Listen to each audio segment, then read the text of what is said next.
Police प्रशासन इसमें उस दिन बिल्कुल डाउन था, बिल्कुल मतलब कहीं से हमें पुलिस प्रशासन की हेल्प नहीं मिल रही थी। वो 5-6 घंटा यहाँ घूमते रहे, गाली गलौज उन्होंने जो मन में उनके आया उन्होंने वो भगाया, जो मेरे लिए उल्टा सीधा उन्होंने बोला है वो बोला है उन्होंने। और बोलने के बाद वो अपना इधर उधर घूमते रहे, खुला गाली देते रहे बिंदास होकर। पुलिस प्रशासन को देखता रहा, उनको ये नहीं कि उनको यहाँ से भगा दे। उल्टा पुलिस वालों ने मेरे को ले जाकर थाने में बिठा दिया। वो चाहे किसी भी मैटर के लिए बिठाया हो, कि शांति भंग ना हो इसलिए बिठाया हो, मगर वो फिर भी गाली देते रहे 2-2.5 घंटा यहाँ पर आराम से। उसके बाद भी उन्होंने गाली दी। जब मेरे को पुलिस प्रशासन ने अंदर थाने में बिठा दिया, उसके बाद भी पुलिस प्रशासन को भगाने में नाकाम रहा। तो आपको पुलिस ने डिटेन किया थाने में, या ऐसे शांति भंग नहीं, ऐसे ही बिठा के रखा, डिटेन तो नहीं किया, ऐसे ही बिठा के रखा उन्होंने मेरे को कि दीपक जी हम नहीं चाहते कि कोर्ट द्वार की शांति भंग हो। यहाँ से ले गए पुलिस वाले, यहाँ से। लेकिन यहाँ जो लफंगे हंगामा और गाली गलौज कर रहे थे उनमें से किसी को नहीं पकड़ा? नहीं, उनमें से किसी को नहीं पकड़ा, किसी को कुछ नहीं बोला और अपना देखते रहे। कल भी ऐसा हुआ कि 2-3 बार थाने आपको बुलाया गया? कल भी बुलाया मेरे को 2-3 बार, थाने बैठ के बात करी उन्होंने जो भी है। तो आपने एक वीडियो दीपक कल पहले डाला आपने शाम को, जिसमें शांति की आपने अपील की कि सब कुछ ठीक हो गया, शांति बनाए रखें। फिर पता चला कि उस वीडियो पोस्ट करने के बाद आपके खिलाफ एफआईआर की खबर आ गई, जो एफआईआर मेरे पास है। फिर आपने वो वीडियो डिलीट किया शायद। मेरे को ये समझ नहीं आया कि हमारे ऊपर एफआईआर किस बात की हुई है।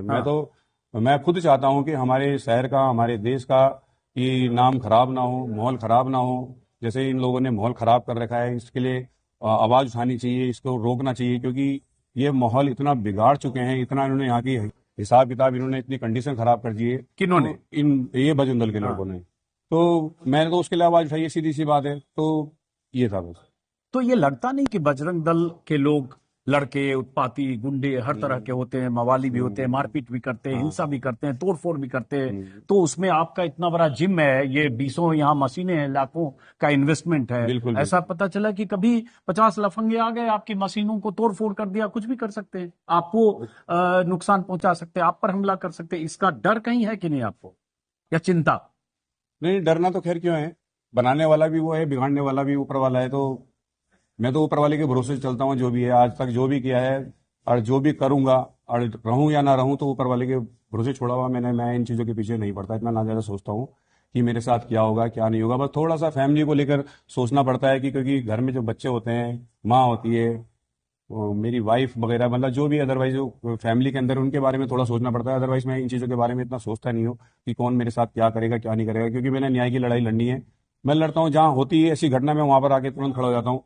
हाँ, ये है कि मैं उसको शांत कराने की कोशिश करता हूँ कि भाई लोग शांत हो जाओ, क्योंकि सब बनाए हुए बंदे उसके हैं, ऊपर वाले के हमको बना के भेजा है।